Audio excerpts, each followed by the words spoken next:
الحمد لله وحده والصلاة والسلام على من لا نبي بعده أما بعد فأعوذ بالله من الشيطان الرجيم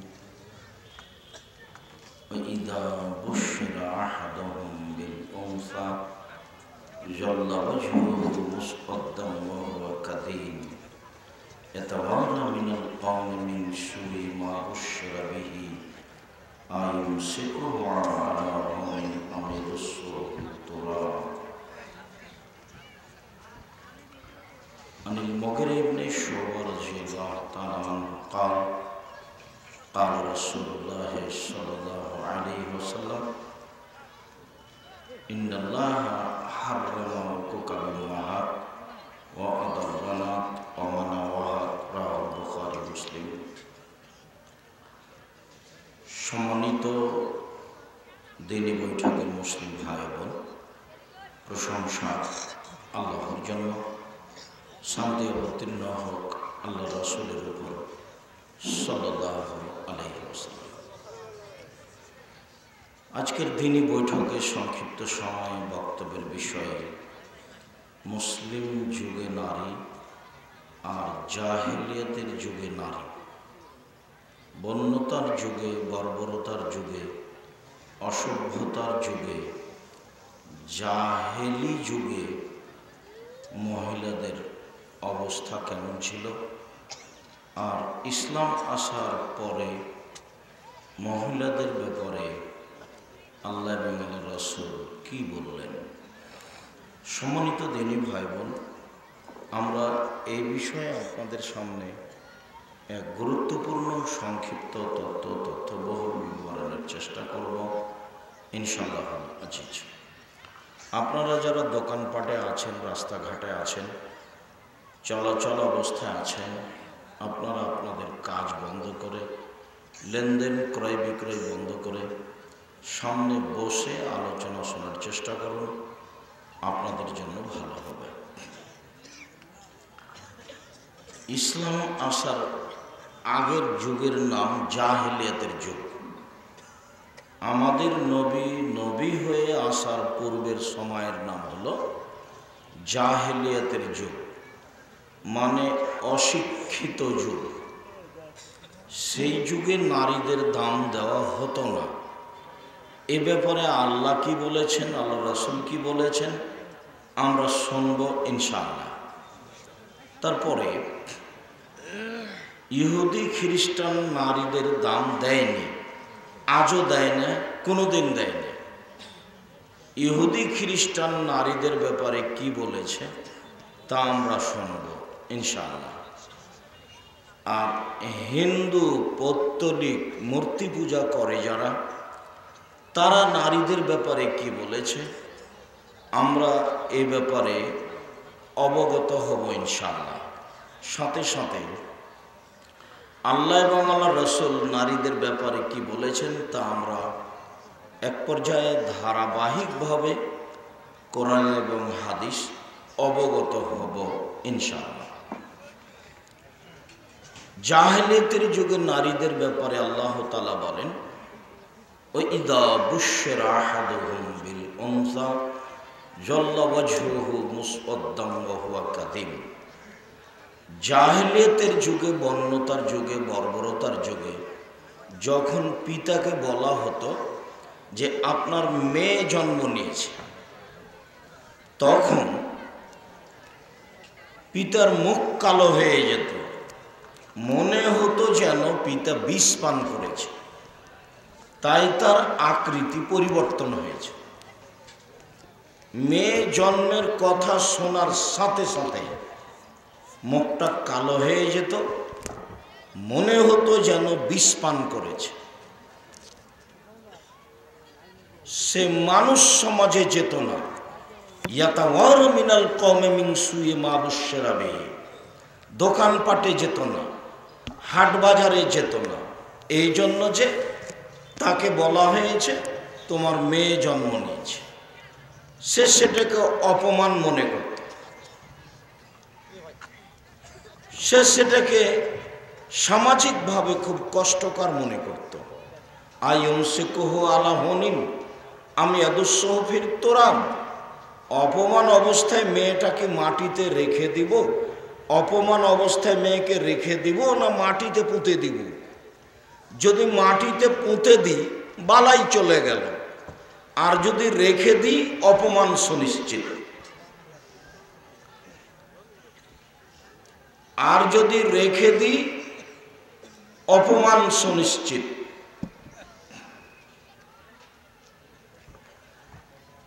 অপমান অবস্থায় মেয়ে কি রেখে দিব না মাটিতে পুঁতে দিব?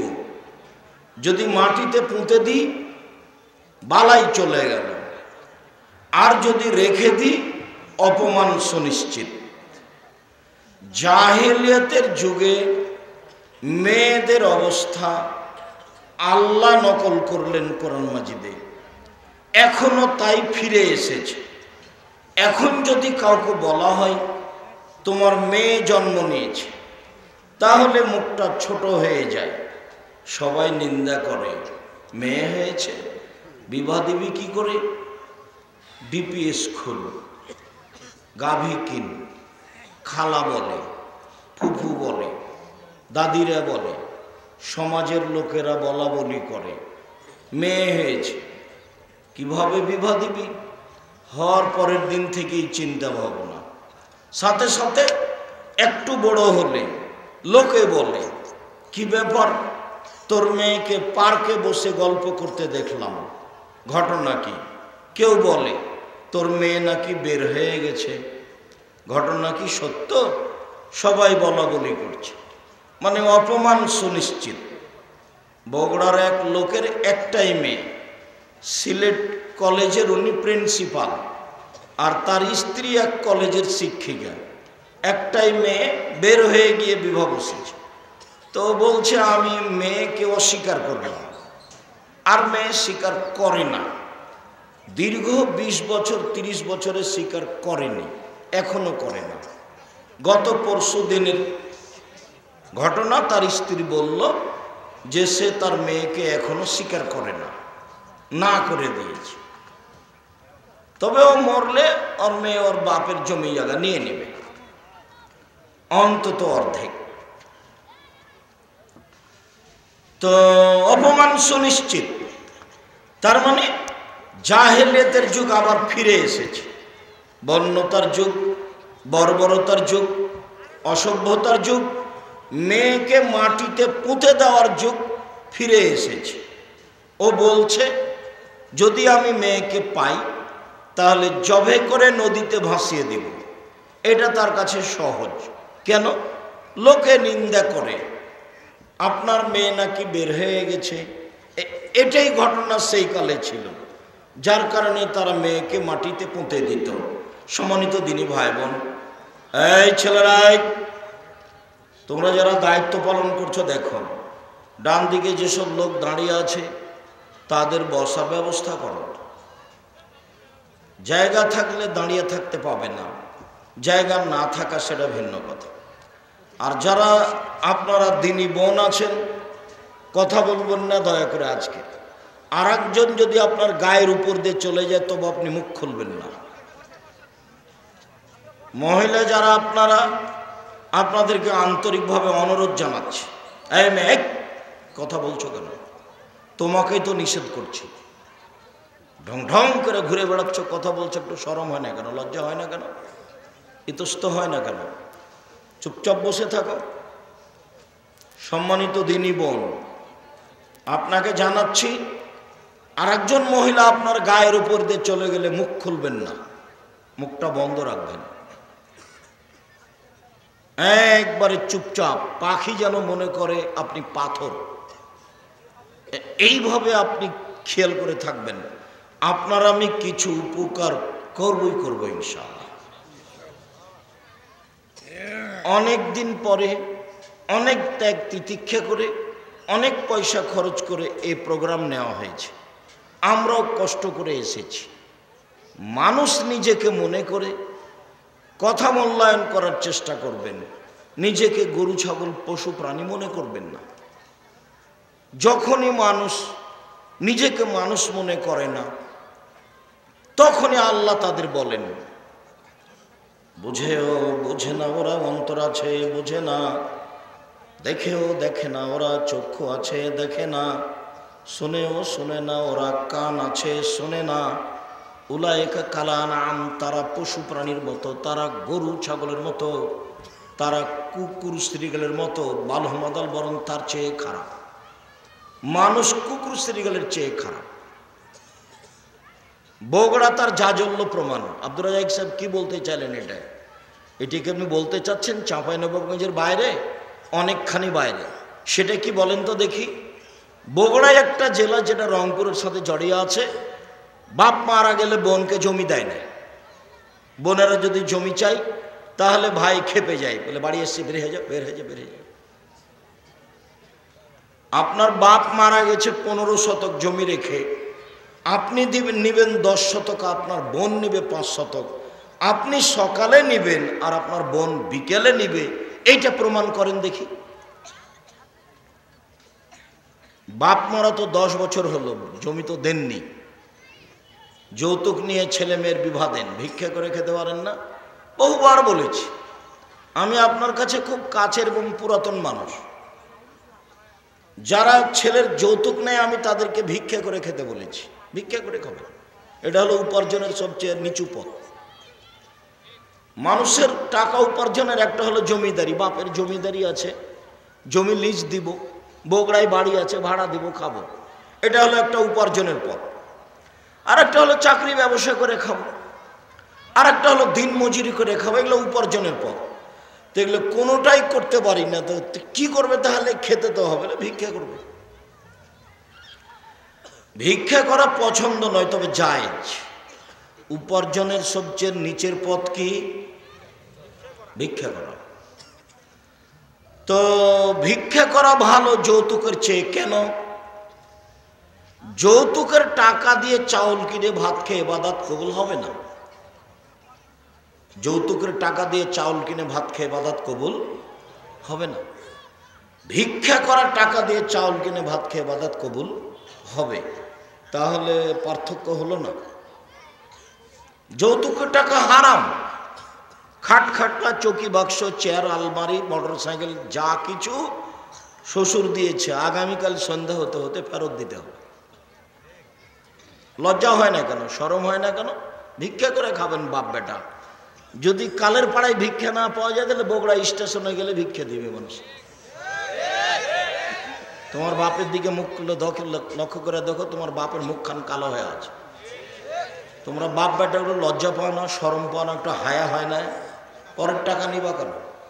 টাকা দাও। মেয়ে বিবাহ করেছ, বছর শেষে শ্বশুরকে একটা ভালো লুঙ্গি দিবা, আব্বা আপনার জন্য এটা কিনেছি। শাশুড়িকে একটা শাড়ি কিনে দেবো, আম্মা আপনার জন্য এটা কিনেছি, আপনি অনেক কষ্ট করে মেয়ে লালন পালন করেছেন, একটা হক আদায় করা হবে। যৌতুক নিব কেন? রাসূল সাল্লাল্লাহু আলাইহি সাল্লাম বলেছেন, 4টা জিনিস আছে যার, সব কিছু আছে তার। 4টা জিনিস নেই যার, কোনো কিছু নেই তার। 4টা জিনিস আছে যার, সব কিছু আছে তার। 4টা জিনিস নেই যার, কোনো কিছু নেই তার। 1, হিফজ আমানাতিন, আমানতের রক্ষা। মসজিদ মাদ্রাসা 10-এর টাকা, প্রিন্সিপাল, হেডমাস্টার, এদের কাছে যে 10-এর পয়সা থাকে। 2, হুসন খালিকাতিন, ভালো আচরণ। ভালো আচরণ যার, জান্নাত তার, সব কিছু তার। 3, সিদক হাদিসিন, সত্য কথা। সত্য কথা বলতে শিখতে হবে। 4, ইফাতুন ফি তুমাতিন, বৈধ রুজি। হালাল রুজি যার, সব কিছু তার। হালাল রুজি নেই যার, কোনো কিছু নেই তার। যৌতুক হারাম। যা টাকা পয়সা নিয়েছেন 24 ঘন্টার মধ্যে ফেরত দিতে হবে। হালাল রুজি নেই যার, কোনো কিছু নেই তার। সম্মানিত দিনী ভাই বোন, বলছিলাম জাহেলিয়াতের যুগে মেয়েদের মাটিতে পুঁতে দেওয়া হতো। মেয়ে বিবাহ দিতে টাকা লাগা, যৌতুক লাগা, এটা জাহেলিয়াত, এটা বন্যতা, এটা বর্বরতা। এটা অসভ্যতা। সেই যুগ আবার ফিরে এসেছে। আর এই 3 নম্বর শ্রেণীর অশিক্ষিতা মহিলা শিক্ষার নামে বলছে যে ইস্টাবলিশড হতে হবে, আমাদেরকেও পায়ের ভরে দাঁড়াতে হবে, পয়সা উপার্জন করতে হবে। বোকা নারী, তোমাকে পয়সা উপার্জনের জন্য আল্লাহ বলেছেন? আল্লাহ বলছেন অমিন আয়াতিহান খালাকালাকুম মিন আনফুসিকুম আজওয়াজান লিতাসকুনু ইলাইহা। পৃথিবীর মানুষ শোনো, তোমাদের স্ত্রীদেরকে তোমাদের মধ্য থেকে সৃষ্টি করেছে যাতে করে তোমরা সেখানে শান্তি তৃপ্তি পাও। তোমার স্ত্রী তোমার শান্তির বস্তু, তোমার স্ত্রী তোমার তৃপ্তির বস্তু। তোমার স্ত্রী হলো কাজবাজ করে গিয়ে সেখানে আশ্রয় নেওয়ার বস্তু। সেখানে তুমি আশ্রয় নিবা, সেখানে সুখ দুঃখের কথা বলবা, সেখানে শান্তি তৃপ্তি পাবা। বাড়ি বানালাম, ঘর বানালাম, অবৈধ মখমল চাদর দিয়ে বিছানা সাজালাম, কিন্তু কোনো হুঁশিয়ার বুদ্ধিমতী একজন স্ত্রী নেই, সেই ঘরে শান্তি হবে না। ওকে পয়সা উপার্জনের জন্য সৃষ্টি করা হয়নি, ও হয়েছে ব্যাংকের একজন সহকারী কর্মী। তো দেরি করে গেলে ম্যানেজার ধমকায়। বাড়িতে যাওয়ার সময়তে শাশুড়িকে বলে যাই যে আম্মা সময় হয়ে গেল, কাপড়টা খাঁচতে পারিনি, একটু খেঁচে শুকাতে দিয়ে। স্বামী বাড়িতে আসলে দেখে বউ এখনো আসেনি। ব্যাংকের চাকরি 8টা 9টা 10টা রাত 11টা পর্যন্ত চলে, অবাক চাকরি। 5টা পর্যন্ত যা টাকা পয়সা লেনদেন হয়েছে সেইটা আবার আরো 5 ঘন্টাতে ঠিক করতে হবে, তারপরে যেতে পারবে। একটা কঠিন জীবিকা নির্বাহ। তারপরে বউ হলো হেডমাস্টার, প্রিন্সিপাল। তারপরে বউ হলো আপনার চেয়ারম্যান। সবাইকে বলে ভাইয়া আসেন, চা খান, সবাইকে ডাকে। ও গরু ছাগলের মতো, পশু প্রাণীর মতো। বুঝেও বুঝে না ওরা, অন্তর আছে বোঝে না, বুঝা দরকার। দেখেও দেখে না ওরা, চক্ষু আছে দেখে না, দেখা দরকার। শোনেও শোনে না ওরা, কান আছে শোনে না। উলাইকা কাল আনাম, তারা পশু প্রাণীর মতো, তারা গরু ছাগলের মতো, তারা কুকুর স্ত্রীগুলোর মতো। বালহুম আযাল, বরং তার চেয়ে খারাপ। এ কথা আল্লাহ বলছে। বউ বাড়ির জিনিস, বউকে আদর করতে হয়, ঢেকে রাখতে হয়, ঘেরে রাখতে হয়। বউ হচ্ছে বগুড়া সোনাতলা হাটের আদরের মালসা, ওকে আদর করতে হয়।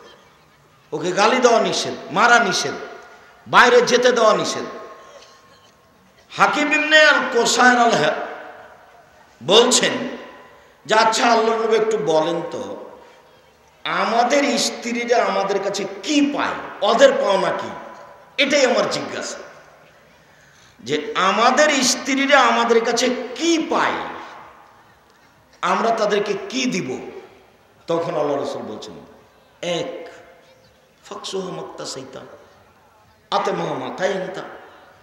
তুমি যেই মানের খাও বউকে সেই মানের খাওয়াবা, পাওনা নম্বর 1। 2, তুমি যেই মানের কাপড় পরো বউকে সে মানের পরাবা, এটা হলো পাওনা নম্বর 2। 3, অলা তুকাব্বে, বউকে কখনো কটু কথা বলো না, গালি দিও না, নিন্দা করো না। ভুলেও কখনো বলো না যে তোমার ঠোঁটটা মোটা, তোমার রংটা কালো। একবার বললে 10 বছর আপনাকে ভালোবাসবে না। বুদ্ধি কম, প্রশংসা প্রিয়, বেশি প্রশংসা করেন। তুমি খুবই ভালো, তোমার মতো আমি কোনো মহিলাই দেখি না, তুমি খুব ভালো, সারা রাত পাটি বেঁধে। কিন্তু আপনার বোকামির কারণে ও সুযোগ পায় না, তখন কষ্ট পায়। জিজ্ঞাসা করলে বলে আমার স্বামীর মুখ খুব খারাপ। আপনি উঠতে গালি দেন, বসতে গালি দেন, নিন্দা করেন, তা আপনার মুখ কেন তো খারাপ? নির্বাচন করে করে মুখ খারাপ হয়ে গেছে, পশু প্রাণীর মতো, গরু ছাগলের মতো হয়ে গেছে, বিবেচনা করতে পারেন না। জীবনে কোনোদিন বউকে গালি দিবেন না, মারবেন না, নিন্দা করবেন না। ও শান্তির তৃপ্তির বস্তু। আমি এ কথা বলিনি, এ কথা আল্লাহ বলছে। আমি তোমাদের স্ত্রীদেরকে সৃষ্টি করেছি, তোমরা সেখানে শান্তি পাবা, তৃপ্তি পাবা, এই জন্য। আবার মুকসাদুল মুমিনিনে যে নিয়ম লেখা আছে সেটা বাতিল করে দিয়েছেন আল্লাহ। মুকসাদুল মুমিনিনে একটা হেডলাইন আছে বইটাতে, অবিবাহিত ছেলে মেয়ের পড়া নিষেধ। তো যে দেখে সেই পড়ে, যে দেখে সেই পড়ে। কিরে এখানে কি আছে, কেন এটা হেডলাইন? হেডলাইনই মিথ্যে, হেডলাইনটাই মিথ্যে। অবিবাহিত ছেলে মেয়ের পড়া নিষেধ, তো ছেলে মেয়ে সবাই দেখে। এখন পড়ে দেখছে নিচে লেখা আছে, সফরের পূর্বে স্ত্রী মিলন হলে ছেলে ল্যাংড়া হয়, ভরা পেটে স্ত্রী মিলন হলে ছেলে ভ্যাংচা হয়, চন্দ্রগ্রহণ সূর্য গ্রহণে স্ত্রী মিলন হলে ছেলে টেরা হয়। এইভাবে কয়েক পৃষ্ঠা যাবৎ লিখেছেন। আল্লাহর হস্তে সবটা কথাই মিথ্যা, একটা সত্য না। শুধু যদি বলি মিথ্যা তাহলে ভুল হবে, এবারে ডাহা মিথ্যা। আল্লাহ বলছেন নিসাউকুম হারফুল লাকুম ফাতু হারসাকুম আন্না শাইতুম, তোমাদের স্ত্রী তোমাদের জমি, তোমাদের স্ত্রী তোমাদের ক্ষেত, তোমরা তোমাদের জমিতে আসো, তোমরা তোমাদের খেতে আসো, তোমাদের ইচ্ছা মতো, সকালেই কি, বিকেলেই কি, দুপুরেই কি, ভরা পেটেই কি, চন্দ্র সূর্য গ্রহণ লাগলেই কি আর না লাগলেই কি। এই কথা আল্লাহ বলছে, লেখক বলে এই কথা, আর আল্লাহ বলেন এই কথা। নারী হচ্ছে পুরুষের জন্য খুব দামি ভিন্ন সম্পদ। আপনাকে আমি কি দিয়ে বুঝাই? আলোচনার শেষ পর্যায়ে নারী কি জিনিস তা আল্লাহ কি বলেছেন, আল্লাহ নবী কি বলেছেন তা ধারাবাহিকভাবে আসবে। তো কথা প্রসঙ্গে বললাম, এক, যে মানের খাচ্ছ সে মানের খাওয়াবা। দুই, যে মানের পড়ছ সে মানের পড়াবা। তিন, কটু কথা বলবা না। চার, মুখের উপরে মারো না। পাঁচ, তোমার বাড়ি ছাড়া তাকে কোথাও যেতে দিও না। খালার বাড়ি যেতে পাবে না, ফুফুর বাড়ি যেতে পাবে না, মায়ের বাড়ি যেতে পাবে না, হাট বাজার যেতে পাবে না, জরুরি প্রয়োজন ছাড়া বাড়ির বাইরে যেতে পাবে না। এইটাও তোমার কাছে পাই। বুঝাতে পারলাম না? তাহলে পানির ব্যবস্থা করতে হবে, সব কিছু করতে হবে। ও বাজারে গেল কিভাবে, এখানে সেখানে গেল কিভাবে? অবাক কথা। আপনি হক দেননি, আপনি কাপুরুষ, আপনার বিবাহ করা ঠিক হয়নি। আল্লাহর নবী বলছেন, ইয়া মাশারা শাবাব মান ইসতাতা মিনকুমুল বাত, যুবক শোনো, তোমরা যারা যুবক, তোমাদের যদি ক্ষমতা থাকে তাহলে বিবাহ করো। বুখারী মুসলিমের হাদিস। দেখো, তোমাদের যদি ক্ষমতা থাকে তাহলে বিবাহ করো। ক্ষমতা, ক্ষমতা নাম্বার এক টাকা, ক্ষমতা নাম্বার দুই শারীরিক ক্ষমতা, ক্ষমতা নাম্বার তিন কন্ট্রোল ক্ষমতা। এই কোথায় গেছিলা? চামড়া তুলে দেবো, একেবারে দাঁত খুলে দেবো। কোথায় গেছিলে? ক্ষমতা লাগবে। আল্লাহ নবী বলছেন যদি ক্ষমতা থাকে বিবাহ করো। ওকে কন্ট্রোল করতে হবে, ওকে ঘিরে রাখতে হবে, ওর থাকার জায়গা দিতে হবে, খাওয়ার জায়গা দিতে হবে, পেশাব পায়খানার জায়গা দিতে হবে, সব কিছু দিতে হবে। ফাইলা ব্যস্তাতে যদি না পড়ো, ফায়ারে বিষম ধরো, রোজা থাকো। রোজা থেকে থেকে যৌবনকে ধ্বংস করে দাও, বিবাহ করিও না। আপনি বড় হলে বিবাহ করতে হবে এই হিসাবে আল্লাহ নবী বলেননি, হাদিস বুখারী মুসলিম। বিবাহ করলে বউকে কন্ট্রোল করতে হবে। ওর বুদ্ধি কম, ওর দুটা জিনিস জরুরি, নইলে সংসার ভালো হবে না। একটা জিনিস হলো অভিমান করতে পাবে না। অভিমান, অভিমান, এক অভিমান। তোমার কাছে কুরবানি ঈদে একটা শাড়ি চেয়েছিলাম, দেওনি, এর নাম অভিমান। কত তোমাকে বললাম যে একবার আমি খালার বাড়ি বেড়াতে যাব, তবু তুমি নিয়ে গেলে না। অভিমান। দুই তিনটে যখন হয়নি তখন বলছে তুমি আমার কোনো কথাই শোনো না। অভিমান থেকে তাকে মুক্ত থাকতে হবে আপনার স্ত্রীকে। অভিমান থাকলে শয়তান ওকে বোকা বানাবে। শয়তান তখন ওকে বলবে, তোর স্বামী তো একটাও কথা শোনে না, খামাখা তুই ওর পাঁটি বেঁধিস কেন? তখন ও শয়তানকে বলে, হ্যাঁ ঠিকই বলেছো, তুই আসলে যে আমার কথা শোনে না। আর এটা হলো প্রতিবাদ। স্ত্রী প্রতিবাদ করতে পারবে না, তুমি এ কথা কেন বললে, তুমি আমার মাকে এভাবে বললে কেন, তুমি আমাকে এটা কাজ করতে বললে কেন। প্রতিবাদ। দুইটা জিনিস থেকে মহিলাদের মুক্ত থাকতে হবে, এক অভিমান, আর একটা হলো প্রতিবাদ। প্রতিবাদ করলে শয়তান তাকে পাগল বানাবে, তখন ওই মারামারি, ওই ঝগড়া, মুখামুখি চলতে থাকবে, বুদ্ধি কম দিয়ে এক পর্যায়ে তালাক হয়ে যাবে। অভিমান আর যদি প্রতিবাদ থাকে তাহলে বুঝতে হবে এ হস্তিনী বউ, এ হলো হস্তিনী বউ, এর কাছে শান্তি তৃপ্তি হবে না।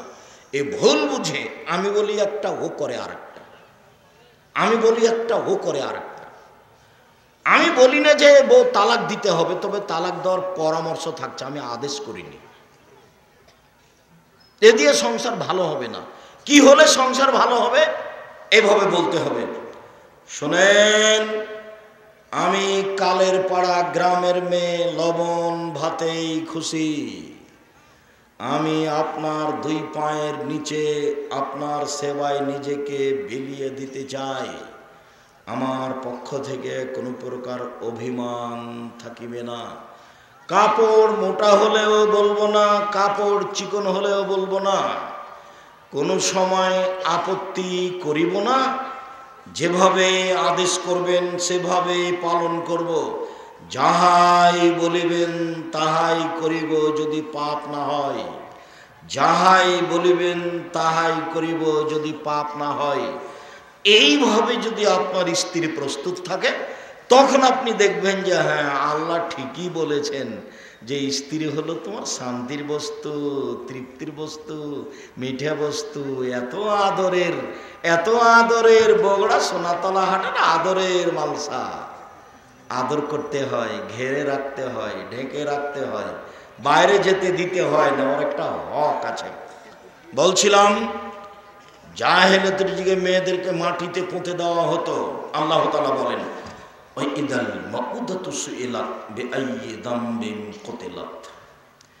জীবিত মেয়ে যাদেরকে মাটিতে পুঁতে দেওয়া হয়েছে তাদেরকে বিচারের মাঠে বলা হবে, বলো তো তোমাকে কোন অপরাধে হত্যা করা হয়েছে। বিচারের মাঠে এই মেয়েকে জিজ্ঞাসা করা হবে, বলো তো কোন অপরাধে তোমাকে মাটিতে পুঁতে দেওয়া হয়েছে। তো মেয়ে কি জবাব দিবে? এই ছেলে, যারা দায়িত্ব পালন করছে, যে নাগালের বাহিরে ওরা কথা বলছে, জোরে কথা বলছে, ওর তো বিবেচনা নাই যে আমি যে এত জোরে কথা বলছি ভিতরের মানুষ শুনতে পাচ্ছে। তোমাদের দেখতে হবে, তোমরা যারা এই গ্রামের ছেলে, আজকে বক্তব্য শুনিও না, পরিবেশ কন্ট্রোল করবে ভিতরে ও বাহিরে। কেউ দাঁড়িয়ে থাকতে পাবে না, দোকানপাটে কেউ গল্প করতে পাবে না। দোকানপাটে যদি এখন কেউ গল্প করে, এটা তোমাদের অযোগ্যতা। যদিও আমি এই মানুষকে ঘৃণা করি, আমি আব্দুর রাজ্জাক বিন ইউসুফ এখানে কথা বলছি, আপনি দোকানে গল্প করছেন, মানে আপনি কি মনে করেন? আপনি কয় টাকার মালিক? আপনার কাছে কি বিদ্যা আছে? কেন আপনি গল্প করবেন? আমি আব্দুর রাজ্জাক বিন ইউসুফ আপনার বাড়িতে এসেছি, আপনি সামনে এসে ভদ্রতা বজায় রেখে বসে থাকবেন, আপনার কিছু না কিছু আমি উপকার করবই করবো ইনশাআল্লাহ। আমি তো নির্বাচনে আসিনি যে আপনি মুখটা ব্যাখ্যা করে ওখানে গিয়ে বসে থাকবেন। আমি তো নির্বাচন করতে আসিনি। আপনি কোন শরমে দোকানে বসে আছেন? আপনি কোন লজ্জায় বসে আছেন? আপনার একটু ইতস্তবোধ হয় না? আর একটা আপনার মানবতা আসে না? আপনার একটু হিতাহিত জ্ঞান নেই? আপনার একটু বোধোদয় নেই? বুঝে না ওরা, অন্তর আছে বুঝে না, দেখেও দেখে না ওরা, চক্ষু আছে দেখে না, শুনেও শুনে না ওরা, কান আছে শোনে না। উলায়েকা কালা আনাম, তারা পশু প্রাণীর মতো, তারা গরু ছাগলের মতো, তারা কুকুর শ্রীগারের মতো, বালহু মাজাল, বরং তার। পৃথিবীর মানুষ শুনে রেখো, ইন্নাল্লাহ হাররামা উকুকাল উম্মাহাত ওয়াদাল বানাত। চিরদিনের জন্য মায়ের অবাধ্য চলা হারাম, চিরদিনের জন্য মেয়েকে মাটিতে পুঁতে দেওয়া হারাম, চিরদিনের জন্য কৃপণতা হারাম। বুখারী মুসলিমের একটা হাদিসে 3টে জিনিস হারাম ঘোষণা করা আছে। তার 1 নাম্বারটা হলো বাপ মায়ের অবাধ্য হওয়া যাবে না। এই কথাটা একটু বলি। আল্লাহ নবী বলছেন, পৃথিবীর মানুষ শুনে রেখো, 4 শ্রেণীর মানুষ জান্নাতে যাবে না। 1, আকুন, বাপ মাকে মানে না যে। 2, কাম্মার, জুয়া খেলে যে। 3, মান্নান, খোটা দেয় যে। 4, মদমেনুল খামর, নিয়মিত বিড়ি, তামাক, জর্দা, সিগারেট, গুল, নেশাদার দ্রব্য খায়, পান করে যে। 4টে। আমার আঙ্গুলের দিকে দেখেন তো। 1, মনে থাকবে না মনে হয়, বাপ মাকে মানে না যে, এটা মনে থাকবে।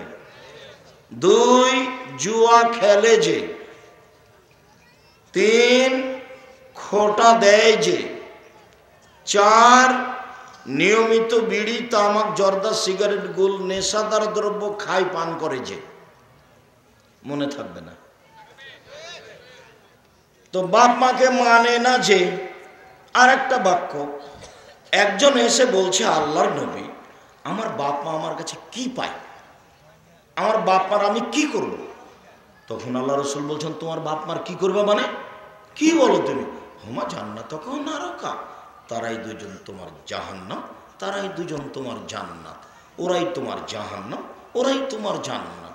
তোমার বাপ মা তোমার জাহান্নাম, তোমার বাপ মা তোমার জান্নাত। কি করবে মানে? মায়ের পায়ের নিচে জান্নাত, এ কথাই ঠিক। একদিন তুমি ছিলে তোমার মায়ের কোলে, এখন তোমার মা তোমার কোলে। তোমার বোনেরা শ্বশুর বাড়ি চলে গেছে, গোসল দেওয়াবা তুমি, কাপড় পরাবা তুমি, কাঁধে করে মেডিকেলে নিয়ে যাবা তুমি, গাও হাত মুছিয়ে দিবা তুমি, পেশাব করাবা তুমি, পায়খানা করাবা তুমি। একদিন তুমি ছিলে তোমার মায়ের কোলে, এখন তোমার মা তোমার কোলে। যা যা প্রয়োজন তোমার মায়ের তুমি সব করবা। তোমার মায়ের পায়ের নিচে জান্নাত। তো ঘুম থেকে উঠে দেখলাম যে আমার মায়ের চেয়ে খারাপ মানুষ দুনিয়াতে কেউ নাই। কেন? আমার মা যে আমার বউকে সব সময় গালি দেয়, এই কথাও ঠিক। দেখলাম যে আমার মায়ের চেয়ে খারাপ মানুষ কেউ নেই। কিভাবে? আরে টাকা দিয়ে আমি আর আমার মা সবসময় আমার বড় বোনের ছেলে মেয়েকে ভালোবাসে। তো একদিন পরীক্ষা করে দেখলাম যে একটা বড় মাছ কিনে নিয়ে আসা হয়েছে, আমারও ছেলে খেতে বসেছে, আমার বোনের ছেলেও বসেছে। তো আমার মা ভালো একটা মাছের চাকাটা আমার বোনের প্লেটে দিল, আমার বোনের ছেলের প্লেটে দিল। টাকা আমি দিই, বললাম আম্মা এই টাকাটা থাকলো, আপনি একটু ফলমূল খাবেন। পরের দিন বলছি, আম্মা টাকাটা কি করেছেন? টাকাটা তোর বড় বোনকে দিয়ে দিয়েছি। একইবারই যে উল্টা। জি, আপনার বাপ মায়ের বয়স বেশি হলে সব কিছু উল্টা করবে, এ কথাই ঠিক। মুখ খুলতে পাবেন না জীবনে, মুখ চিরদিনের জন্য বন্ধ। ওর কাছে যাওয়ারই ঢং ভিন্ন। আল্লাহ বলছে যেতে হবে ধীর গতিতে। ওর কাছে যাওয়ারই ঢং ভিন্ন, হাতখান নিচু হয়ে থাকবে। ওর কাছে কথা বলারই ঢং ভিন্ন, নরম হয়ে বলতে হবে। আম্মা তাহলে কি আপার বাসায় যাব? আপনি যে বলছিলেন। কথা জোরে বলা নিষেধ, হাতটা হিলিয়ে যাওয়া নিষেধ, জোরে হাঁটা নিষেধ। সালাত ব্যতিক্রমে ইবাদত, তারপরও নিয়ম বলেননি আল্লাহ। কিন্তু বাপ মায়ের কাছে কিভাবে কথা বলতে হবে, কিভাবে যেতে হবে, কিভাবে হাঁটতে হবে, তার বিস্তারিত বিবরণ দিয়েছেন আল্লাহ। ও হলো বাপ মা। ওর চেয়ে সম্মানী মানুষ পৃথিবীতে কেউ নেই। জীবনে ভুলেও কোনোদিন মায়ের নামে বইয়ের নামে অ্যাকাউন্ট খুলবা না। হ্যাঁ, বোকা ছেলে। বইয়ের নামে অ্যাকাউন্ট খুললে কয়দিন পরে আর একজনের সাথে প্রেম করে টাকা নিয়ে পালিয়ে যাবে। তখন তুমি আর তোমার মা আর তোমার বাপ তিনজন কান্নাকাটি করবা। বিদেশে গিয়ে আমি বক্তব্য দিলে বক্তব্যের একটা অংশ এটা থাকে, বইয়ের সাথে ভালোবাসা করে বাপ মায়ের সাথে সম্পর্ক দুর্বল করে বইয়ের নামে অ্যাকাউন্ট খুলেছে, 5 বছর দেশে আসেনি। কত যে মেয়ের সম্পর্ক আছে আল্লাহ ভালো জানে। আজ থেকে নিয়ে আমার সামনে যারা আছেন, অনলাইনে যারা আমার সাথে আছেন, ভবিষ্যতে যারা এই বক্তব্য অবগত হবেন, তাদের আমি অনুরোধ করছি, জীবনে কোনোদিন বাপ মায়ের সামনে মুখ খুলবেন না জোরে। মন খারাপ করা তো বহু দূরের কথা, জোরে কথা বলবেন না। মরে যাওয়ার সাথে সাথে খালি সারাদিন আপনাকে ধাক্কা দিবে। ইন্নালিল্লাহ। আমি মায়ের সামনে এই কথাটা বলেছিলাম, ইন্নালিল্লাহ।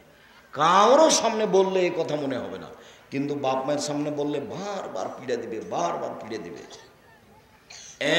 এক, বাপ মাকে মানে না যে। 2, জুয়া খেলে যে, একটু জুয়া। প্রত্যেক যে খেলাতে টাকার হার জিত আছে সেটাই হলো জুয়া। টাকার হার জিত নেই, শরীর চর্চা আছে, তখন জায়েজ। ফুটবল, ক্রিকেট, শরীর চর্চাও নেই, টাকার হার জিত নেই, তখন একেবারেই হারাম। শরীর চর্চাও নেই, টাকার হার জিত নেই, বসে বসে চলে, সময় নষ্ট হয়, সলাৎ হয় না, ইবাদত হয় না, কাজ হয় না, বসে বসে চলে, এমন খেলা চিরদিনের জন্য হারাম। মানলেই ভাবে না দেশি ফাঁকাদাত খালি এত ফি দামে খিঞ্জির। কেউ যদি চৌসার, ছক্কা, লুডু, দাবা, পাঞ্জা, ক্যারাম বোর্ড, তাস, গেমস, এই ধরনের খেলা যত পৃথিবীতে হয়েছে আরও হবে, এসব খেলায় কেউ যদি অংশগ্রহণ করে, সে তার হাতকে শরীর রক্তের মধ্যে ডুবিয়ে দিল। শুকুরের রক্তের মধ্যে ডুবিয়ে দিল। এই খেলাগুলি চিরদিনের জন্য হারাম। আগে বাসায় গিয়ে ক্যারাম বোর্ডটাকে আগে হাতুড় দিয়ে ভাঙবা, হাম্বল দিয়ে, তারপরে ঘুমাবা। তুমি যদি না ভাঙবো তুমি মুনাফেক। তুমি আমার বক্তব্যের সাথে মুনাফেকই করেছো। মুনাফেক, তোমার এই ভালোবাসাকে আমি নাকচ করে দিলাম। বহু কষ্ট করে অনেক দূর থেকে এসেছে, এ কথাই ঠিক, তবে তুমি বক্তব্যের সাথে মুনাফিকি করো, এ কথাও ঠিক। চৌসা, ছক্কা, লুডু, দাবা, পাঞ্জা, ক্যারাম বোর্ড, তাস, গেমস, আরও যত খেলা জন্ম নিয়েছে নিবে, বসে বসে চলে, সব চিরদিনের জন্য হারাম। এই খেলায় যদি কেউ অংশগ্রহণ করে, সে তার হাতকে শুকুরের শরীর রক্তের মধ্যে ডুবিয়ে দিল। সম্মানিত দিনী ভাই বোন, 1, চিরদিনের জন্য মায়ের অবাধ্য চলা হারাম। 2, মেয়েকে মাটিতে পুঁতে দেওয়া হারাম। 3, কৃপণতা হারাম। 1 মিনিট। যারা দান চাইলো, আমরা মনে করলাম যে ওদের প্রয়োজনে দান চাইলো, বললো যে আপনারা কিছু সাহায্য করেন, তো আমার মন চাইলে দিলাম, না চাইলে না দিলাম। এটা আমাদেরই ভুল হয়েছে। আমরা জাতিকে বুঝাতে পারিনি যে দান চাইলে দিতে হবে, এরকম ঘটনা নয়। আগে আপনি জেনে নেন, ইবাদতের জগতে সবচেয়ে শক্তিশালী ইবাদত হলো দান। এটা মনে থাকবে কি? সালাত ইবাদত, হজ ইবাদত, কোরআন তেলাওয়াত ইবাদত, তাসবিহ তাহলিল ইবাদত। যত ইবাদত দুনিয়াতে আছে তার সবার চেয়ে শক্তিশালী ইবাদত হলো দান। আব্দুর রাজ্জাক সাহেব একটু বুঝিয়ে বলেন তো কিভাবে? হ্যাঁ, বুঝিয়ে বলি। সালাত আপনি আদায় করলেন, নেকি আপনার, আপনার মা কবরে আছে, কোনো উপকার হবে না। হজ করলেন, 10 লাখ টাকা খরচ করে, নেকি আপনার, আপনার মায়ের কোনো উপকার হবে না। তাসবিহ টিপলেন, নেকি আপনার, আপনার মায়ের কোনো উপকার হবে না। কোরআন তেলাওয়াত করলেন, নেকি আপনার, আপনার মায়ের কোনো উপকার হবে না। আপনি যখন বললেন আব্দুর রাজ্জাক সাহেব, এই যে 5,000 টাকা থাকলো আমার মায়ের নামে, আপনি জামিয়া সালাফে খরচ করবেন।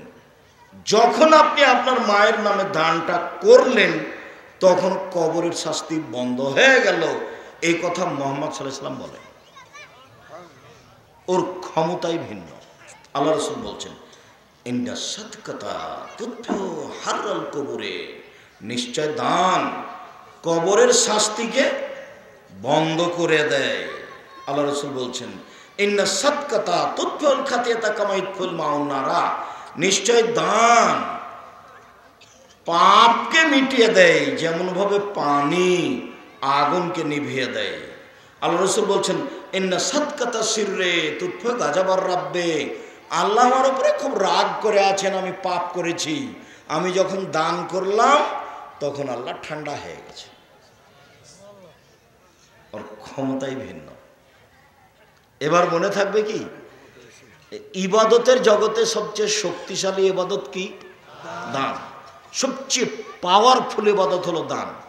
যার জন্য আল্লাহ রাসূল বলছেন শোনো, যারা তোমরা ভ্যান চালিয়ে খাও, দিন মজুরি করে খাও, তোমরা 10 টাকা ইনকাম করেছো, 1 টাকা দান করো। এইটা হলো তোমার জাহান্নাম থেকে বাঁচার পথ। যখন আল্লাহ রাসূল বলেন মহিলারা শোনো শোনো, মহিলারা শোনো শোনো, আমি জাহান্নামের অধিকাংশ মানুষে দেখছি নারী, জাহান্নামের অধিকাংশ মানুষে দেখছি নারী, তোমরা এক কাজ করো, দান করো, দান করো, দান করে তোমরা জাহান্নাম থেকে বাঁচো। তখন মহিলাদের গলায় কানে যা ছিল গয়না আর দোল আর বালা চা ছিল সব খুলে দিয়ে দিল আবু হুরায়রার হাতে। দান দিয়ে জাহান্নাম থেকে মুক্তি পাওয়া যায়। ভিন্ন ধরনের ইবাদত, শক্তিশালী পাওয়ারফুল ইবাদত। 3টা কথা অত্র বুখারী মুসলিমের হাদিসে। 1, বাপ মার অবাধ্য চলা হারাম। 2, মেয়েকে মাটিতে পুঁতে দেওয়া হারাম। 3, কৃপণতা হারাম। আল্লাহ নবী বলতেন আল্লাহুম্মা নাউযু বিকা মিনাল বুখলি, আল্লাহ তুমি আমাকে কৃপণতা থেকে বাঁচাও, আল্লাহ তুমি আমাকে কৃপণতা থেকে বাঁচাও, আল্লাহ তুমি আমাকে কৃপণতা থেকে বাঁচাও। কৃপণতা কি জিনিস? আল্লাহ রাসূল বলছেন লা ইয়াদখুলুল জান্নাতা বাখিল, কৃপণ জান্নাতে যাবে না, কৃপণ জান্নাতে যাবে না, কৃপণ জান্নাতে যাবে না। 3 শ্রেণীর মানুষ ধ্বংস হবে, 3 শ্রেণীর মানুষ ধ্বংস হবে। 1 সহনমতা, কৃপণ যে সে ধ্বংস হবে, কৃপণতা যার ভিতরে আছে সে ধ্বংস হবেই। সম্মানিত দিনী ভাই বোন, সালাম ইবনে ইয়াজিদ আল জৌফি বলছেন আমি আর আমার ভাই আল্লাহর নবীর কাছে গেলাম। আমরা 2 ভাই আল্লাহর নবীর কাছে গিয়ে বললাম আল্লাহর নবী, ইন্না উম্মানা মুলাইকা, আমাদের মা মুলাইকা, আমাদের মা মুলাইকা তাসলুর রাহিমা, মানুষের সাথে সদাচরণ করত, খুব ভালো মহিলা ছিল। অতাকরি জাইফা, আমাদের মা মুলাইকা মানুষকে খেতে দিত, খুব মেহমান প্রিয় ছিল। আমাদের মা মুলাইকা তাফালো তাফালো, এটা করতো ওটা করতো, ভালো কাজ করত, ফকিরকে ভিক্ষে দিত, ভালো কাজ করত। আল্লাহর নবী, আমাদের মা মুলাইকা জাহেলিয়াতের যুগে মারা গেছে, মুসলমান হয়নি, তো এই কাজগুলো কি তার উপকারে আসবে? কালা লা, না, উপকারে আসবে না। আচ্ছা আল্লাহর নবী, ইন্না উম্মানা মুলাইকা, আমাদের মা মুলাইকা ওয়াদাত উখতাল্লানা, আমাদের একটা বোনকে মাটিতে পুঁতে দিয়েছিল।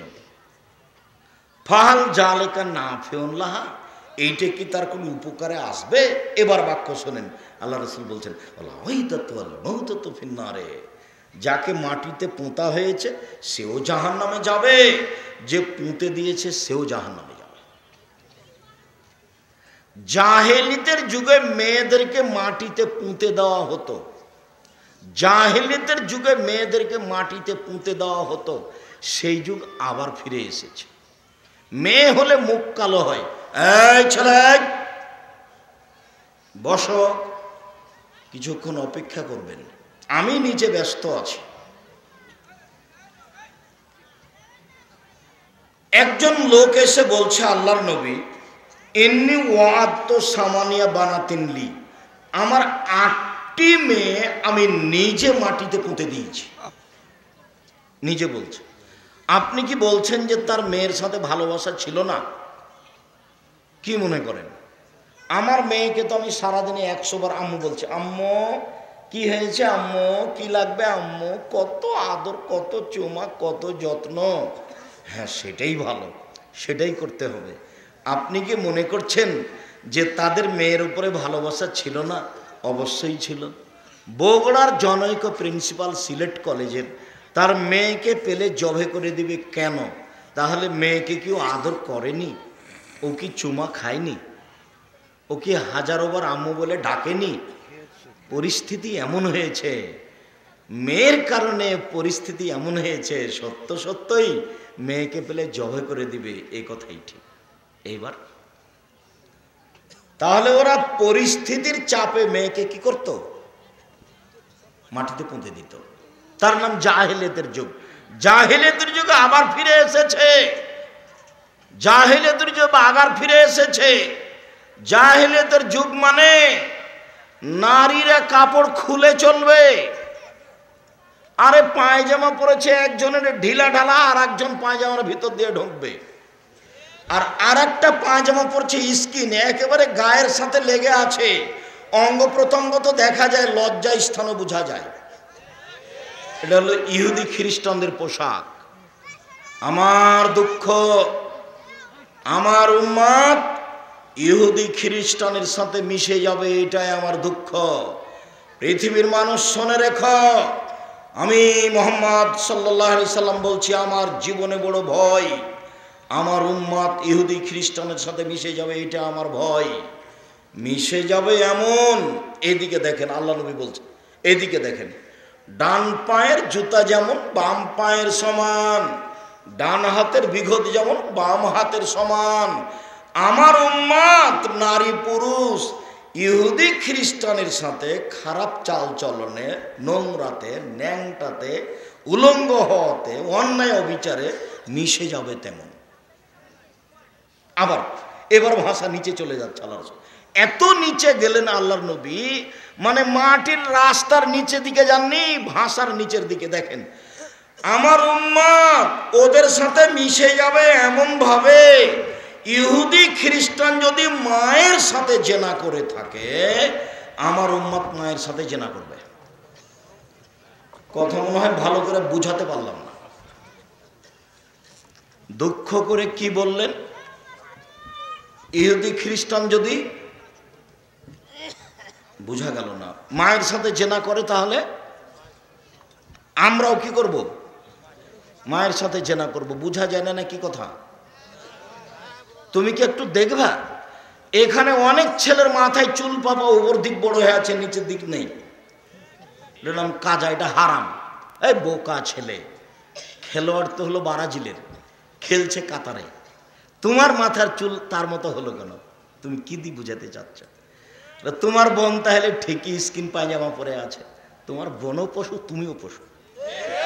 তোমার বাপ না ওটা, ওটা তোমার চাচা। হ্যাঁ বেটা, ও যদি বাপ বলে প্রমাণ করতে পারে, আমি আব্দুর রাজ্জাক বিন ইউসুফ কালের পাড়া থেকে আজকে শেষ করে দিলাম বক্তব্য, আর জিন্দেগিতে বক্তব্য দেবো না। তোমার ওটা বাপ নয়, ওটা হলো তোমার চাচা, ওটা তোমার সৎ বাপ, ওটা তোমার চাচা, ওটা তোমার সৎ বাপ, ওটা তোমার চাচা, ওটা তোমার সৎ বাপ। ওর বিবাহ করাই ঠিক হয়নি, ওর বাপে বিবাহ দিয়েছে, বইয়ের কাছে গেছে, তাই ছেলে হয়ে গেছে, বুঝতে পারেনি বাপ কাকে বলে। এই ছেলে, তোমার বোন এখন বসে আছে, নখ বড় আছে, নখে নেইল পলিশ আছে। শুনে রাখো, ইহুদি খ্রিস্টানদের পতিতালয়ের মেয়েদের বৈশিষ্ট্য নখে নেইল পালিশ দেওয়া। ইহুদি খ্রিস্টানদের পতিতালয়ের মেয়েদের বৈশিষ্ট্য নখ বড় রাখা, নখে নেইল পালিশ দেওয়া। এখন তোমার বোন বসে আছে এখানে, ক্লাস 10-এ পড়ে, নখ বড় আছে। এই খালেদা, এই খালেদা, বোকা মেয়ে, তোমার নখ বড় কেন? তোমার নখ বড় কেন? তোমার মা নাই? ওটা তোমার সৎ মা নাকি? ওটা তোমার খালা? ওটা তোমার সত্যি খালা? ওটা তোমার সৎ মা? 1 মিনিট, দুঃখিত, যে হাদিসটা পরে আসতো এখনই বলে রাখি, খুব খেয়াল করবেন। এ মেয়ে, তোমাকে বলছি, উপস্থিত বৈঠকের মুসলিম বোন শুনেন, আপনাকে বলছি। জাবের বলছেন, আমি নবীর সাথে যুদ্ধ করে আসছিলাম, মদিনায় ঢুকবো। আল্লাহ নবী বলেন, এই থামো, এখন বাড়িতে যাব না, এখানে থাকবো। তা আমি জাবের বললাম, আল্লাহর নবী, আমি নতুন বিবাহ করেছি, আমাকে বাড়ি যেতে দেন। তো আল্লাহ রাসূল বলছেন, ও তুমি নতুন বিবাহ করেছ, কুমারী মেয়ে বিবাহ করেছ না তালাকপ্রাপ্ত মেয়ে বিবাহ করেছ? আল্লাহ নবী, আমি কুমারী মেয়ে বিবাহ করিনি, তালাকপ্রাপ্ত মেয়ে বিবাহ করেছি। ওর বিবাহ হয়েছিল, ওর স্বামী তাকে তালাক দিয়েছে, আমি তাকে বিবাহ করেছি। তো আল্লাহ রাসূল বলেন, আরে হাল্লা বিক্রান্ত তোলায় বোকা, তুমি কুমারী মেয়ে কেন বিবাহ করলে না? তুমি তার সাথে খেলতে, ও তোমার সাথে খেলতো। তুমি কুমারী মেয়ে কেন বিবাহ করলে না? তুমি তার সাথে খেলতে, ও তোমার সাথে খেলতো। তুমি কুমারী মেয়ে কেন বিবাহ করলে না? তুমি তার সাথে খেলতে, ও তোমার সাথে খেলতো। আল্লাহ নবী শোনেন, আমি কুমারী মেয়ে কেন বিবাহ করলাম না শোনেন। আমার বাপ উহুদের যুদ্ধে শহীদ হয়েছেন 9 জন মেয়ে রেখে। আমার মেয়েদের সমবয়সের, আমার বোনদের সমবয়সের মেয়েকে বিবাহ করা অপছন্দ করেছি। আক্রাহুন হুসাব্বেজা মিসলাহুন্না। আল্লাহ নবী, আমার বোনদের সমবয়সের মেয়েকে আমি বিবাহ করিনি 4টা কারণে। এই ছেলে, এই 4টা কারণ তোমার মায়ের মধ্যে থাকতে হবে। আমি জাবের কুমারী মেয়েকে বিবাহ করিনি 4টা কারণে। আমার বাপ শহীদ হয়েছেন উহুদের যুদ্ধে কয়টা মেয়ে রেখে? 9 জন। তো আমার বোনদের সমবয়সের মেয়েকে বিবাহ করিনি 4টা কারণে। 1, তুয়াল্লে মোহন্না, আমার বউ আমার বোনদেরকে বিদ্যা শিখাবে।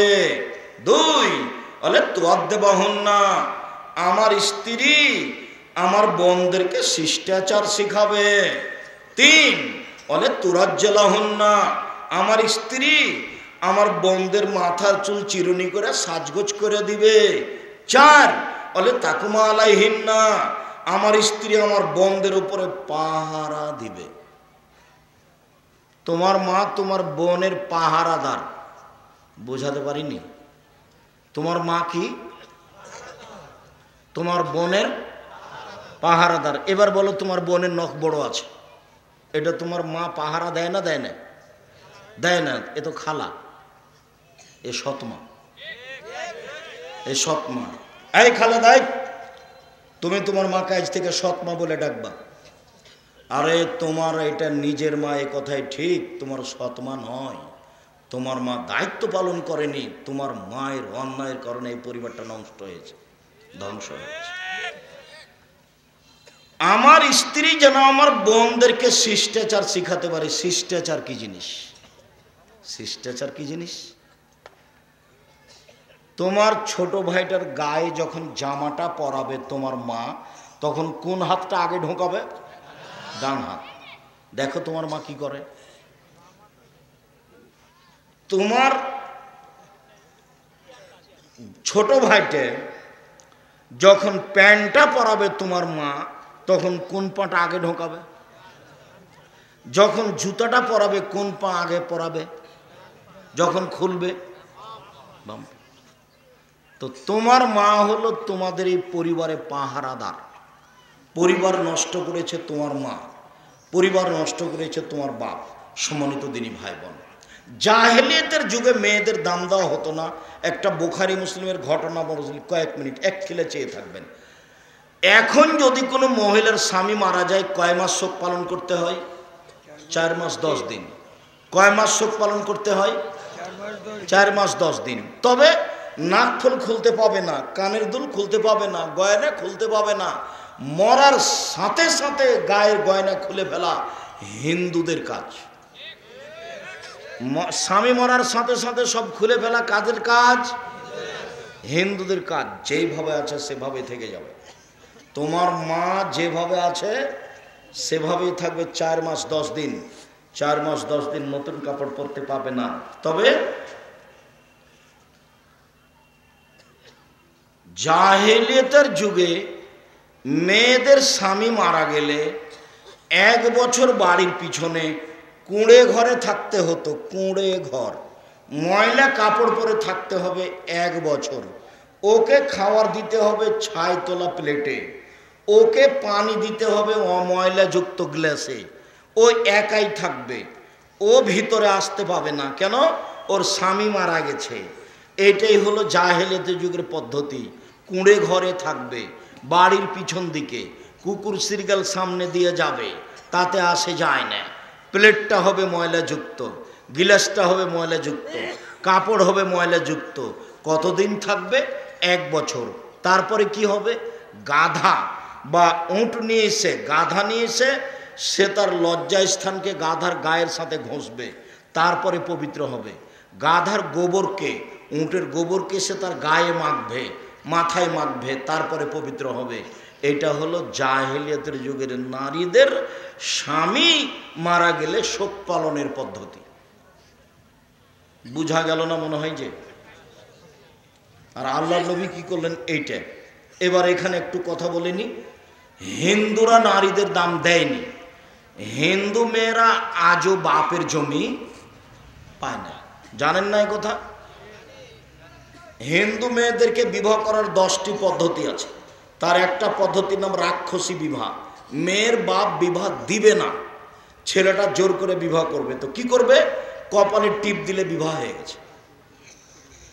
টিপ দিলে বিবাহ হয়ে যায়, সেটা আবার ধর্ম হলো? এই ছেলে, দেখবা তুমি ইসলাম ধর্ম দেখবা? আল্লাহ রসুল বলছেন লা নিকাহ ইল্লা বিওয়ালিন, বাপ ছাড়া বিবাহ হবে না। লা নিকাহ ইল্লা বিশাহিদাইনি, 2 জন সাক্ষী ছাড়া বিবাহ হবে না। আল্লাহ রসুল বলছেন আইমা ইমরাতিন নাকাহাত বিগাইরি ইজনি ফা নিকাহুহা বাতিল, ফা নিকাহুহা বাতিল, ফা নিকাহুহা বাতিল। যে কোনো মেয়ে বাপের অনুমতি ছাড়া বিবাহ বসবে, সে বিবাহ বাতিল, সে বিবাহ বাতিল, সে বিবাহ বাতিল। কোর্টের বিবাহ বাতিল, কোর্টের বিবাহ বাতিল, কাজী অফিসের বিবাহ বাতিল। আল্লাহ রসুল বলছেন ওয়াল মারাতা লা তুজাব্বিজু নাফসা ওয়ালা তুজাব্বিজুল মারাতাল মারাতা। কোন মহিলা নিজে নিজে বিবাহ বসতে পারে না, কোন মহিলা কোন মহিলার বিবাহ দিতে পারে না, কোন মহিলা নিজে নিজে বিবাহ বসতে পারে না, কোন মহিলা কোন মহিলার বিবাহ দিতে পারে না।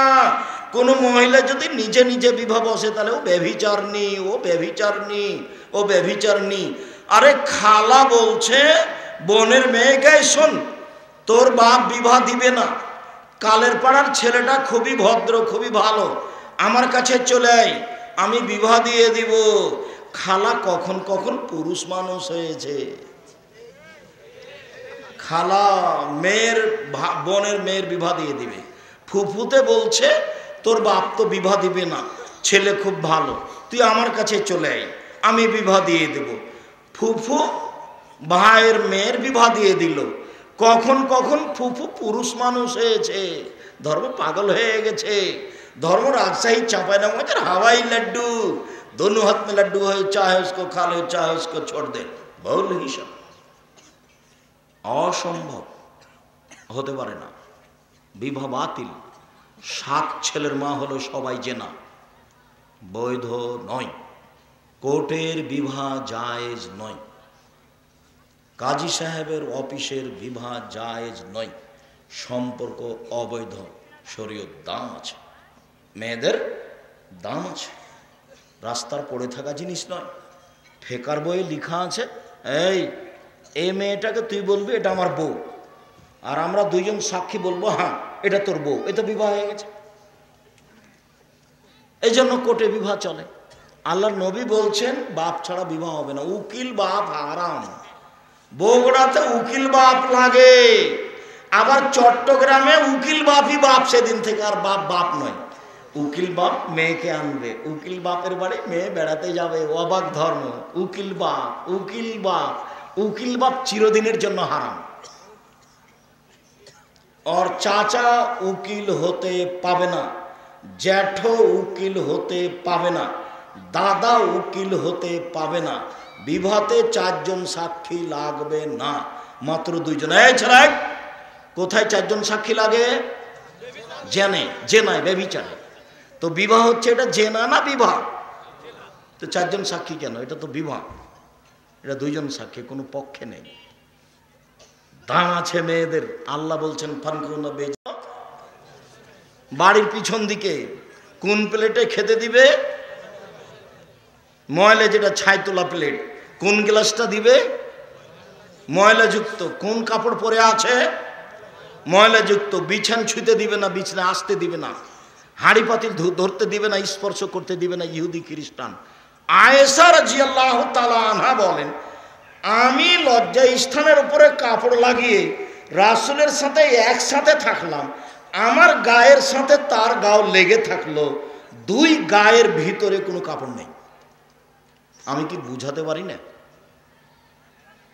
আবার বলি, আয়েশা রাদিয়াল্লাহু তাআলা আনহা বলেন, কুনতু আশরাবুল মা, আমি গিলাসে পানি পান করলাম, সুম্মা উনাবেলহু, তারপর গিলাসটা রাসূলের হাতে দিলাম, ফায়াদু ফাহু ফি মাওজে ফিয়া, আমি যেখানে গিলাসে মুখ লাগিয়ে পানি পান করলাম, আল্লাহর নবী সেখানে মুখ লাগিয়ে পানি পান করলেন, তখন আমি ঋতুবতী, আমার হায়েজ হয়েছে।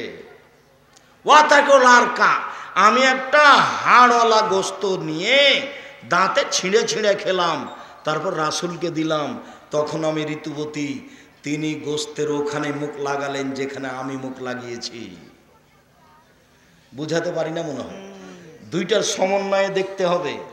ইহুদি ওদের সাথে হাইজ অবস্থায় কি আচরণ করলো, আর মুহাম্মদ সাল্লাল্লাহু আলাইহি ওয়াসাল্লাম কি আচরণ করছে, তাহলে আপনি বুঝতে পারবেন ওরা কি দাম দিয়েছে, এরা কি দাম দিয়েছে। চলেন, আয়েশা রাদিয়াল্লাহু তাআলা আনহা বলেন, কারণ নবী সাল্লাল্লাহু আলাইহি ওয়াসাল্লাম ইয়াত্তাকিউ ফি হিজরি, আল্লাহর নবী আমার উরু রানের উপরে মাথা দিয়ে শুইতেন, কোরআন তেলাওয়াত করতেন, তখন আমি ঋতুবতী।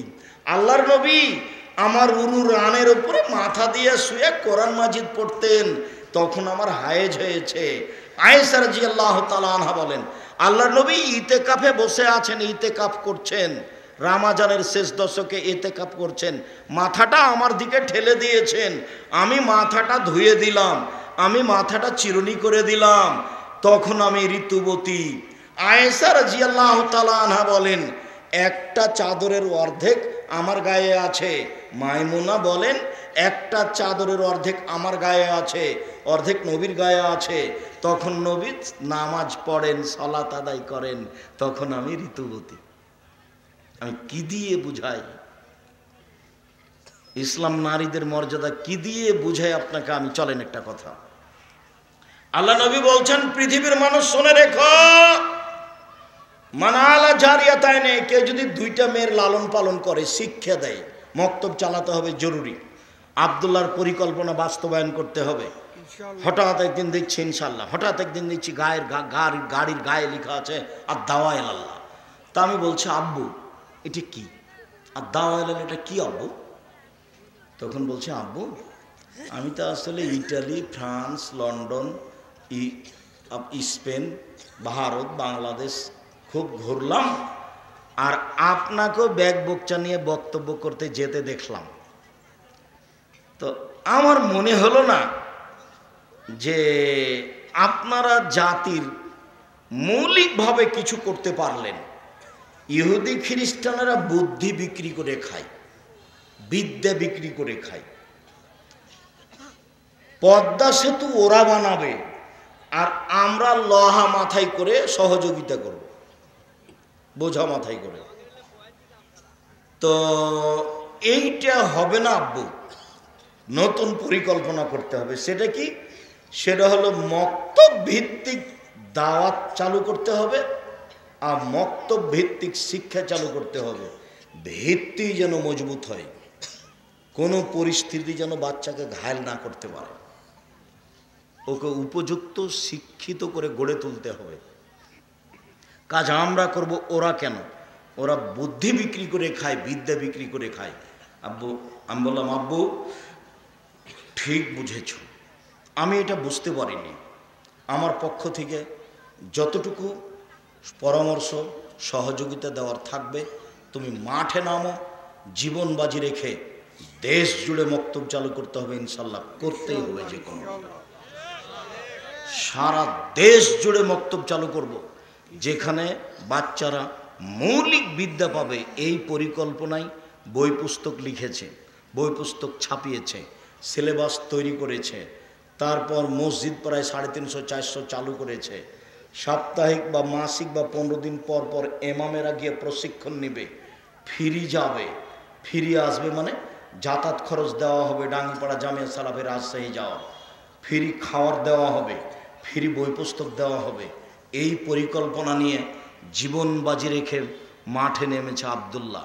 আজকে আসলে আবদুল্লাহ কথা বলতে আপনাদের সামনে। তো আপনাদের সভাপতি সাহেব বলছেন আমার সবচেয়ে প্রিয় আদরের ভাস্তা আবদুল্লাহ। আমি বলছি যে আপনার ছেলের জন্য যেমন দোয়া করেন, আবদুল্লাহর জন্য তেমন দোয়া করেন। আল্লাহ যেন আবদুল্লাহকে কবুল করেন, ও যেন সত্য সত্যই জাতির সেবা করতে পারে মৌলিকভাবে। আমি নিজেও আপনাদের সভাপতির মতোই তারই বক্তব্য আমি শুনি, তার পরিকল্পনা আমি দেখতে চাই, শুনতে চাই। তার পরিকল্পনা হিসাব নিকাশ আমি অনেক সময় বুঝতে পারি না, অথচ সেটাই খুব সুন্দর পরিকল্পনা।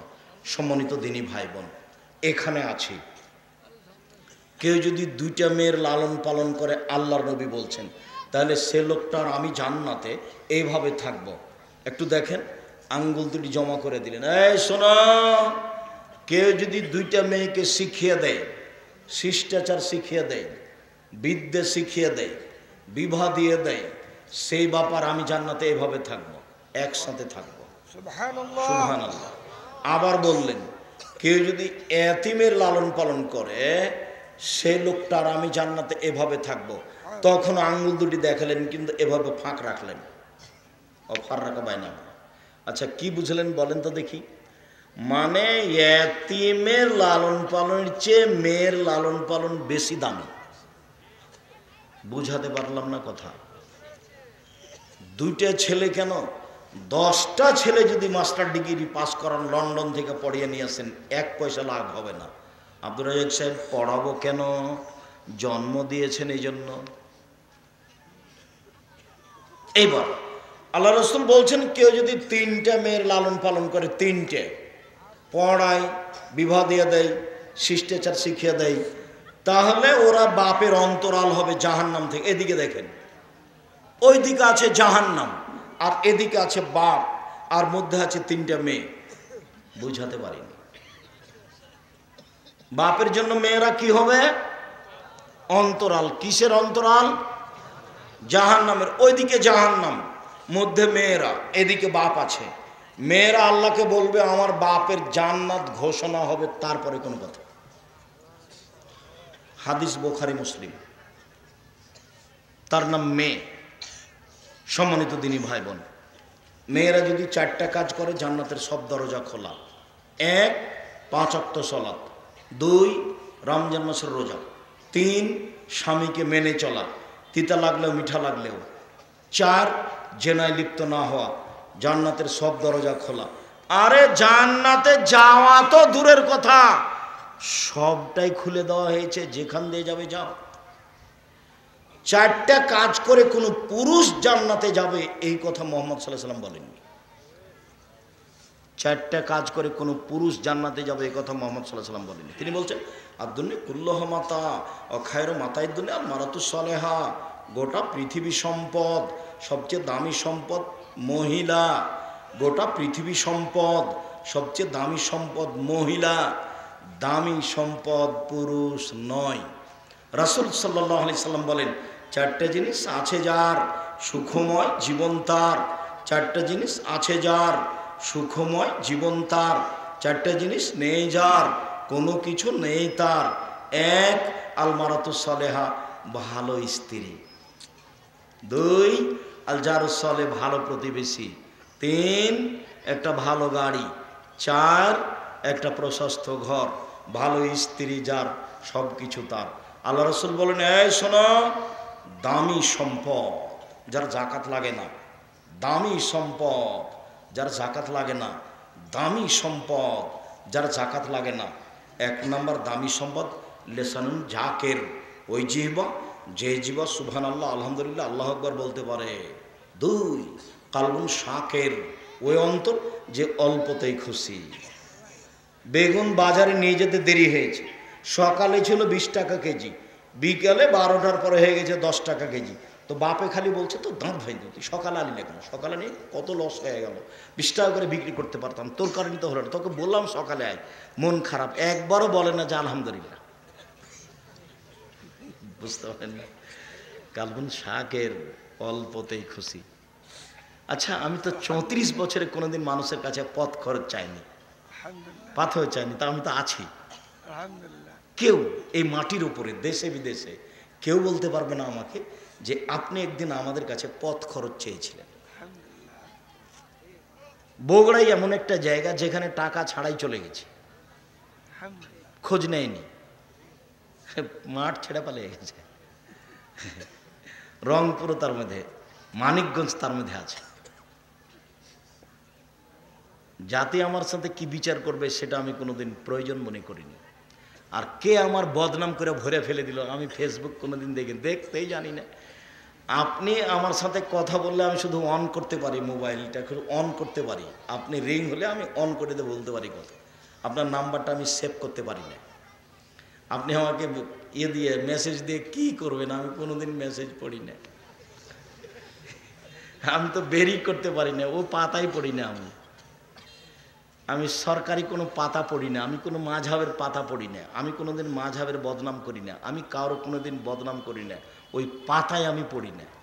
আমি দাঁড়ালে, আমি বসলে কোরআন এবং হাদিসের কথা বলতে থাকি। সম্মানিত দিনী ভাই বোন, 3 নম্বর দামি সম্পদ ওই স্ত্রী যে স্বামীকে দিনের উপরে সহযোগিতা করতে পারে। ওই স্ত্রী দামি সম্পদ যে স্বামীকে দিনের উপরে সহযোগিতা করতে পারে। শোনেন, আপনি হাই স্কুলের মাস্টার, মাস গেলে 20,000 টাকা বেতন পান, সকালে কোনো টাকা নিয়ে যাননি, এত বড় মাছ কিনলেন মানে ও হলো হেডমাস্টার। ছেলেরা ফর্ম ফিলাপের টাকা দিয়েছে, তো ওখান থেকে টাকা নিয়ে কি করছে, মাছ কিনে নিয়ে চলে এসেছে। দেখেন আপনার চোখের সামনে আমি মাটিতে মাছ পুঁতে দিলাম, আমি এই মাছ রান্না করব না। এর নাম হলো স্বামীকে দিনের উপরে সহযোগিতা করা। দুঃখিত, আপনাকে আমি অনেক ভালোবাসি, আপনি আমার জানের জান। এশার নামাজের পরে আপনি চলে আসবেন, আর কোনো দিন 10টায় আসবেন না। খানা পানি সব সাজিয়ে নিয়ে আমি বসে আছি, আপনার হাত পা টিপে দিব, খাওয়ার রেডি করে দিব, আপনার সেবার জন্য আমি বসে আছি। আমি শুনছি আপনি নাকি দোকানে বসে ল্যাংটা মেয়ের ছবি দেখেন। ছি ছি ছি ছি ছি ছি ছি, নজরুল্লাহ। শুক্রিয়া। সম্মানিত দিনী বোন, আমি আপনাদের মান মর্যাদা নিয়ে কথা বলছিলাম। সম্মানিত দিনী ভাই বোন, ইহুদি মুসলমানদের মহিলাদের দাম দেয়নি, খ্রিস্টান দেয়নি, হিন্দুরা দেয়নি, জাহেলিদের যুগে দেয়নি। আল্লাহ এবং আল্লাহ রাসূল মহিলাদের অনেক মান মর্যাদা দিয়েছে। এই বিষয়ে আরও বিস্তারিত আলোচনা আছে অন্য দিনের। বিশেষভাবে দিনাজপুর সম্মেলনের বক্তব্য দেখেন, বিস্তারিত আলোচনা দেওয়া আছে। আজকে যেটুকু বললাম সেটুকু আমার দিনী ভাই বোনকে যথাযথভাবে মূল্যায়ন করার জন্য অনুরোধ যাচ্ছি। যারা অনলাইনের সাথে আছেন তাদেরকে অনুরোধ জানাচ্ছি, যারা পরবর্তীতে অবগত হবেন তাদেরকে অনুরোধ জানাচ্ছি। সত্যই মহিলারা খুব দামি সম্পদ, তাদেরকে মূল্যায়ন করতে হবে আমাদেরকেই। তারা ভুল পথে চলে যাচ্ছে। আল্লাহ তুমি আমাদেরকে হেফাজতে রাখো। আল্লাহ রসুল বলেছেন, ওই মহিলা অভিশাপ যে পুরুষ হতে চায়, ওর উপরে অভিশাপ যে নারী হতে চায়, ওর উপরে অভিশাপ যে পুরুষ হতে চায়, ওর উপরে অভিশাপ যে নারী হতে চায়। শুক্রিয়া, জাযাকুমুল্লাহ খায়র। যাওয়ার পূর্বে দুটা কথাই চালাই থামো। প্রথম কথা হলো, আমি আপনার ভালোবাসা দেখতে চাই। রূপগঞ্জ জামিয়া সালাফের সম্মেলনে যেতে হবে। কত তারিখে সম্মেলন? 51 বিঘা জমির উপরে আপনাদের প্রতিষ্ঠান। কত বিঘা জমির উপরে? 51 বিঘা। জামিয়া সালাফে 5,000 ছেলে মেয়ে পড়াশোনা করে, 300 জন শিক্ষক শিক্ষিকা আছেন, 32 লক্ষ মাসে বেতন লাগে। জামিয়া সালাফে রূপগঞ্জে একটা মসজিদ তৈরি হচ্ছে 2 একর 6 বিঘা জমির উপরে, যার একতলায় 10,000 মানুষ সালাত আদায় করতে পারবে। এর জন্য দোয়া করবেন, মাথায় রাখবেন, আর সব বই পুস্তকগুলি নিয়ে যাবেন। বিশেষভাবে আল ইতেসাম পত্রিকা কেউ ছেড়ে যাবেন না, 30 টাকা মূল্য। তাছাড়া উপদেশ, কে বড় ক্ষতিগ্রস্ত, কে বড় লাভবান, আদর্শ পরিবার, আদর্শ নারী, আর আবদুল্লাহর বই মিন্নাতুল বারী এবং তার সিলেবাস, ওর যে সিলেবাস পরিকল্পনা, সব বইগুলি স্টেজ থেকে নিয়ে যাবেন। আমি আপনাদের নেওয়ার অপেক্ষা আছি। সকল দিনী ভাই বোনকে অনুরোধ জানিয়ে বলি, আল্লাহ যারা মারা গেছে